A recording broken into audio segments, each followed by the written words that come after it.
The neutral wire in a meter can is a critical part of the electrical system and must not be spliced. Splicing the neutral wire can create a safety hazard and can lead to electrical fires or other serious problems. The neutral wire is used to complete the electrical circuit and provide a path for current to flow back to the power source. If the neutral wire is spliced, it can create a weak point in the circuit and increase the risk of electrical problems. Instead of splicing the neutral wire, it should be properly terminated using a wire nut or other approved method. This will ensure that the neutral wire is properly connected and will not create a safety hazard. Let's discuss why splicing the neutral wire is dangerous and what the correct procedures are. The neutral conductor provides a return path for electrical current to the source, typically the utility transformer. Its integrity is paramount for maintaining a balanced electrical system and preventing potentially dangerous conditions. Firstly, a splice introduces a point of increased resistance. Even a well-executed splice will have slightly higher resistance compared to a continuous, unbroken wire. This increased resistance can lead to heat buildup at the splice location. Over time, this heat can degrade the insulation on the wire, creating a fire hazard. It can also cause the connection to loosen, further increasing resistance and exacerbating the problem. Secondly, a compromised neutral can disrupt the voltage balance in a multi-wire branch circuit. In a standard 120 volts or 240 volts system, the neutral conductor carries the imbalance of current between the two 120 volts legs. If the neutral connection is poor or broken, the voltage on different circuits can fluctuate wildly. Some circuits might experience overvoltage, while others experience undervoltage. This can damage sensitive electronic equipment and appliances. It can also cause lights to flicker or burn out prematurely. Thirdly, a broken or poorly connected neutral can create the phenomenon known as a floating neutral. In this scenario, the voltage on the neutral conductor can rise significantly above 0 volts. This voltage can be hazardous to anyone who comes into contact with it. Furthermore, it can cause electrical equipment to malfunction or become energized unexpectedly. The National Electrical Code, or NEC, provides specific guidelines for electrical installations to ensure safety and prevent hazards. While the NEC doesn't explicitly forbid splicing within a meter can in every situation, the practical implications and potential risks make it highly discouraged and often a violation of good electrical practice.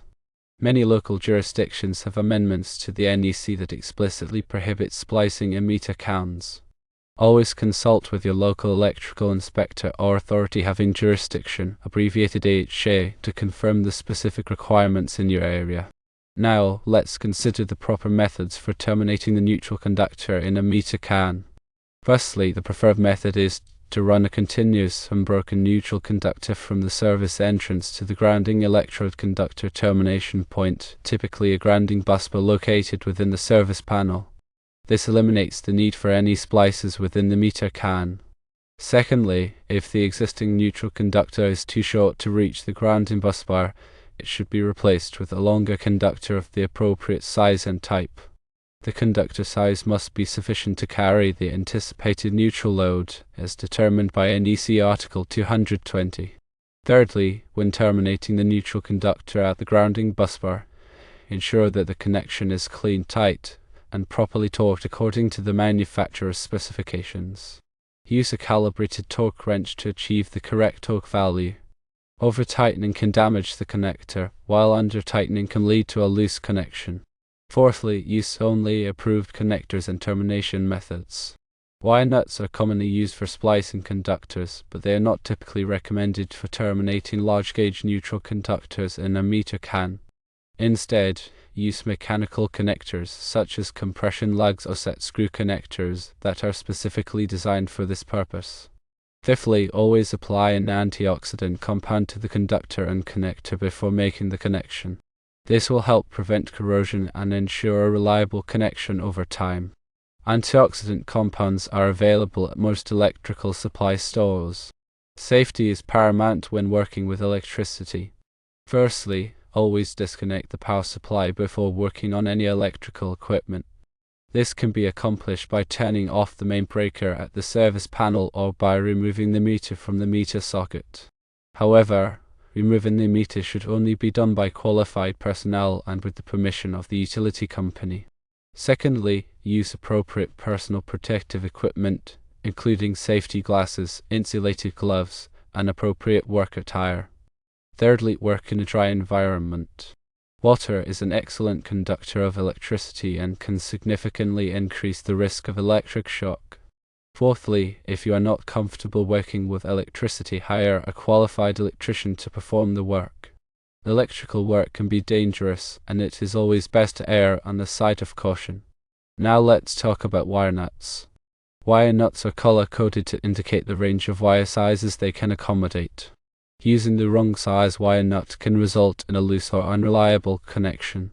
Always consult the manufacturer's instructions to determine the appropriate wire nut for the conductors you are splicing. When using wire nuts, strip the insulation from the conductors to the proper length as indicated on the wire nut packaging. Twist the conductors together tightly before installing the wire nut. This will ensure a solid mechanical connection. After installing the wire nut, give it a gentle tug to make sure it is securely attached to the conductors. If the wire nut comes off easily, it is not properly installed and should be replaced. In summary, splicing the neutral wire in a meter can is generally not recommended due to the potential safety hazards and the availability of more reliable termination methods. Always consult with your local electrical inspector and follow the NEC guidelines to ensure a safe and compliant installation.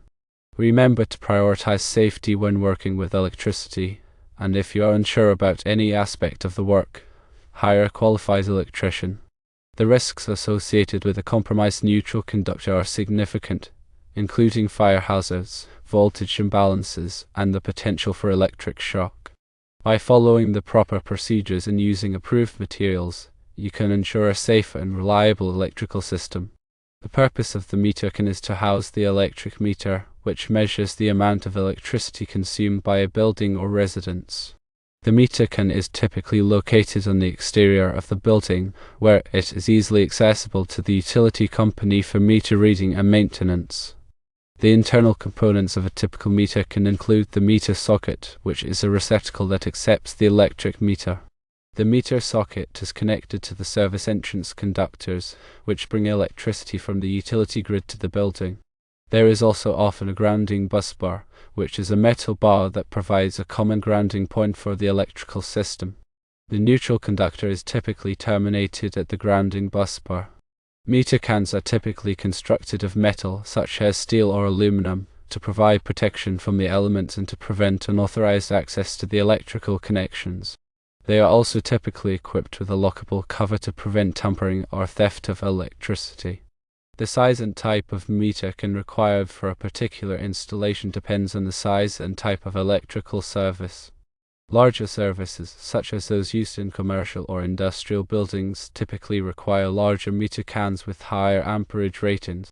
The NEC provides guidelines for selecting the appropriate meter can for a given application.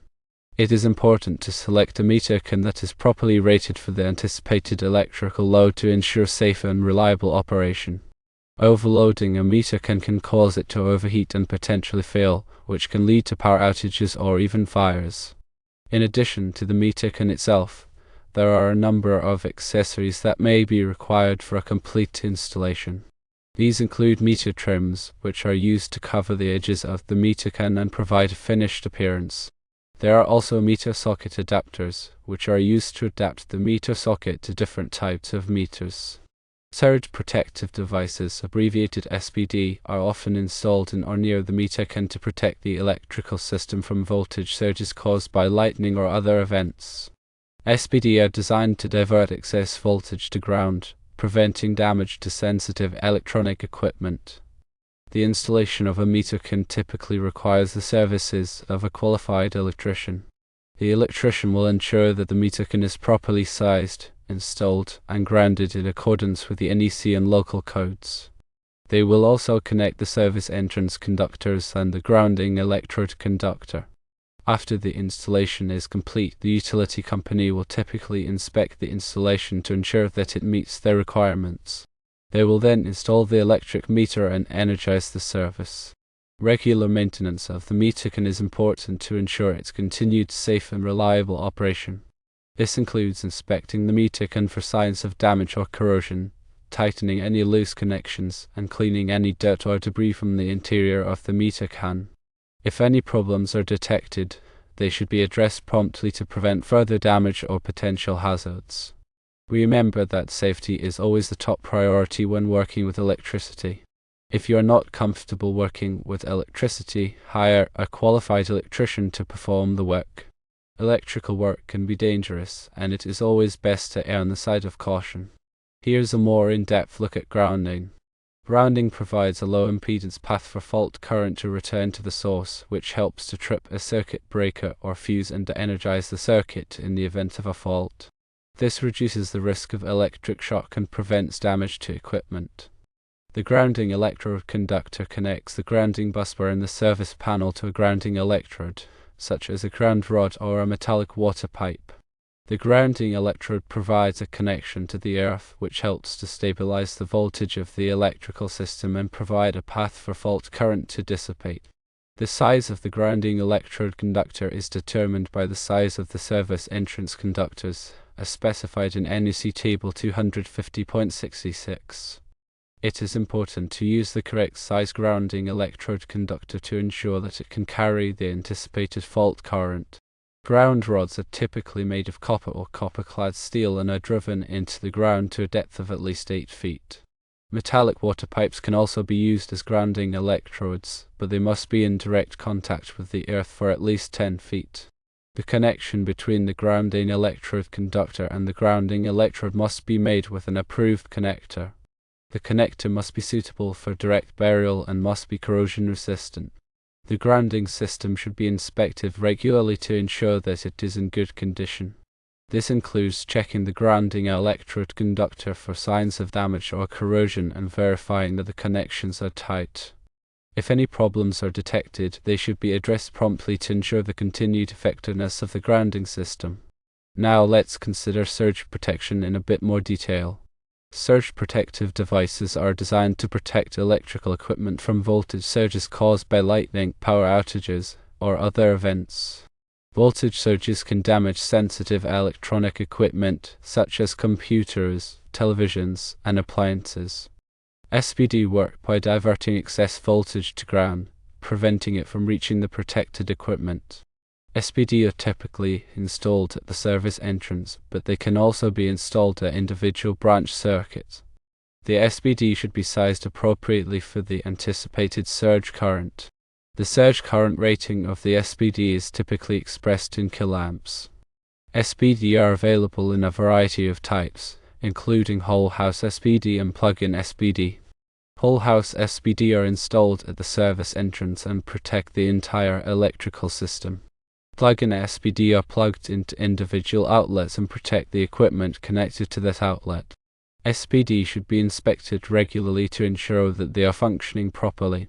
Some SPD have indicator lights that show whether they are still providing protection. If the indicator light is off, the SPD should be replaced.